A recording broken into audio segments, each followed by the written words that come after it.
Eh bien bonjour les amis, c'est Seb, on se retrouve aujourd'hui pour une nouvelle vidéo YouTube, 3 conseils pour bien se peser. Ça y est, vous êtes lancé dans un projet de perte de poids et vous vous pesez, vous pesez régulièrement. Mais aujourd'hui, je vais vous donner justement 3 conseils qui vont vous permettre à coup sûr de savoir si vous vous pesez bien ou pas. Écoutez le dernier, allez jusqu'au troisième parce que le troisième c'est vraiment le plus important. Pour celles et ceux qui viennent pour la première fois sur cette chaîne YouTube, je me présente, je m'appelle Sébastien Zura et je suis coach sportif depuis 30 ans et coach en ligne depuis 5 ans. J'accompagne les femmes de plus de 40 ans, 50 ans, 60 ans à perdre du poids. Grâce à mon programme d'accompagnement, je change mon corps et depuis ces 5 dernières années, j'ai pu aider plus de 500 femmes à perdre du poids, à perdre 5, 10, 15, 20 kilos, mais au-delà de ça, à renforcer leur mental et ne jamais reprendre du poids. Allez, c'est parti. Oui, dernière petite chose, si tu veux recevoir des conseils, n'hésite pas à t'abonner à ma chaîne. Allez, c'est parti les amis, 3 conseils pour bien se peser. Déjà, le premier conseil que je peux vous donner, c'est de se peser toujours le même jour à la même heure. Hein. Alors l'idéal pour se peser le même jour à la même heure, c'est-à-dire, par exemple, pour moi, les membres de mon accompagnement se pèsent tous les jeudis matins à jeun. Pourquoi les jeudis matins et pourquoi pas le lundi, pourquoi pas le dimanche? Parce que tout simplement, les week-ends, forcément les week-ends, on va faire un peu d'excès, on va toujours être invité, prendre un apéro. Donc forcément, si on se pèse le lundi, boum, on a repris un petit peu de poids. Par contre, si on se pèse en milieu, voire en fin de semaine, les petits excès du week-end, on les a éliminés et on a perdu du poids.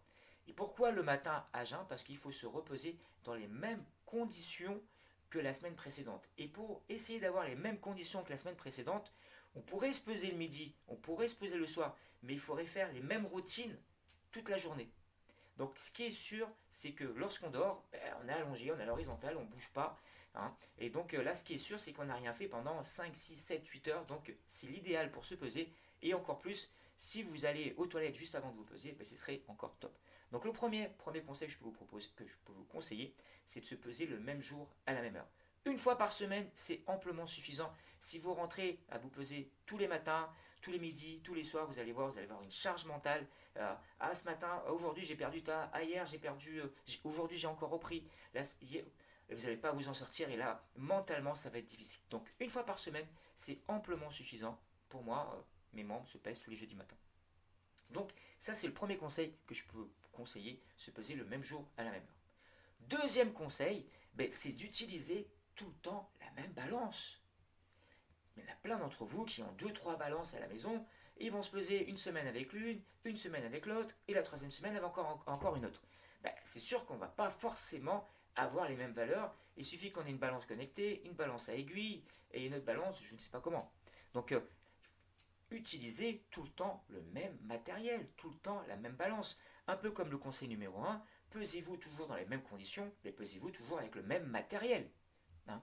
Parce que forcément, si il y a une balance, vous pesez, faisiez X kilos, la semaine suivante, vous prenez votre balance, il y a une différence, un delta de 3 à 400 grammes. Si c'est moins, ça va, mais si c'est plus, vous allez voir, vous allez être dégoûté. Donc l'idée, pesez-vous toujours avec le même matériel, pesez-vous toujours avec la même balance. Et troisième conseil, qui est vraiment le plus important, je dirais, c'est celui qu'on oublie à chaque fois, qu'on n'ose pas le faire, qu'on ne fait pas, parce que peut-être qu'on ne sait pas, ou on ne va pas plus loin. Déjà, moi, ce que je vous conseille, c'est d'avoir une balance connectée. Pourquoi? Parce que tout simplement, dans la balance connectée, vous allez pouvoir traquer vos chiffres. Rien de tel que de se dire, cette semaine, j'ai l'impression d'avoir perdu, au niveau du ventre. Quand je mets mon pantalon, j'ai l'impression d'être moins serré, d'être moins ballonné. Et lorsque vous vous pesez, vous avez pris 300 grammes. Bah. Et là, vous dites, ah non, c'est pas possible, je suis dégoûté, je suis énervé, j'ai fait des efforts, en plus j'ai l'impression d'avoir perdu. Mais oui, vous avez perdu, mais comme vous n'avez pas traqué les chiffres, vous avez regardé juste le chiffre sur la balance, vous êtes dégoûté et limite, vous avez envie d'abandonner. Donc qu'est-ce qu'il faut faire? Traquer les chiffres, il faut regarder deux, trois petites choses qui sont super importantes. Bon, déjà, le chiffre sur la balance, mais deux autres valeurs qui sont super importantes. C'est la graisse ou la graisse viscérale. Tout dépend votre balance connectée, l'application qui va vous donner. Si vous arrivez à avoir la graisse viscérale, c'est top. Et la deuxième valeur, alors s'il n'y a pas marqué graisse viscérale, vous regardez tout simplement graisse. Hein. Et la deuxième valeur à regarder, c'est quoi? Bien entendu, c'est la masse musculaire. Donc, l'idée, c'est quoi lorsqu'on veut perdre du poids? Ben, c'est perdre de la graisse, entre autres de la graisse viscérale.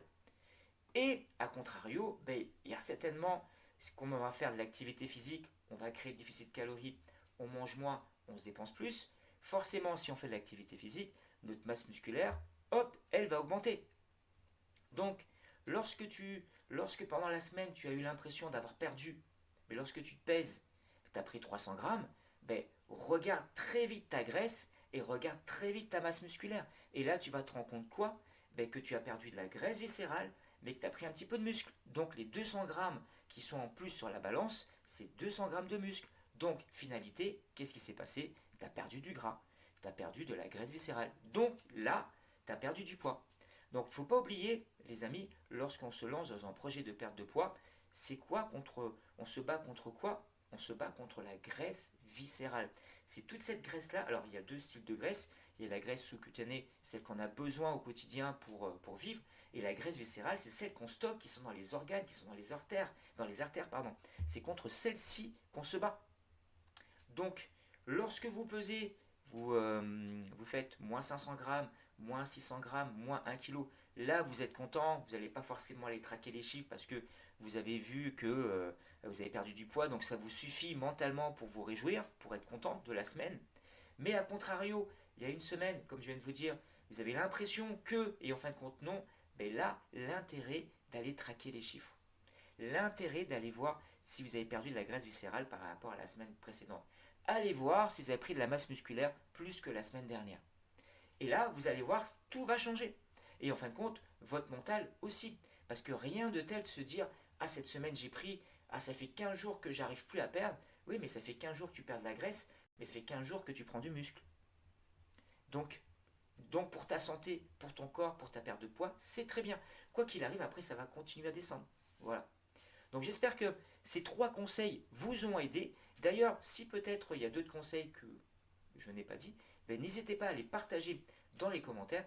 Et pour celles et ceux qui regardent pour la première fois cette vidéo et qui ont envie de perdre du poids et ne savent pas comment faire justement, ben, je vous propose un premier rendez-vous d'orientation, un premier rendez-vous nutrition sportif. Vous allez voir dans la description, il y a un petit lien. Vous prenez rendez-vous, on fait le point sur votre situation au niveau sportif, au niveau nutrition. Vous partez avec un plan, bien sûr c'est gratuit, et vous n'avez plus qu'à le mettre en place. Allez, moi je vous dis à très vite pour une prochaine vidéo. N'hésitez pas à liker, abonnez-vous à la chaîne, et on se dit à très vite. Ciao ciao. Yepa. Wouh.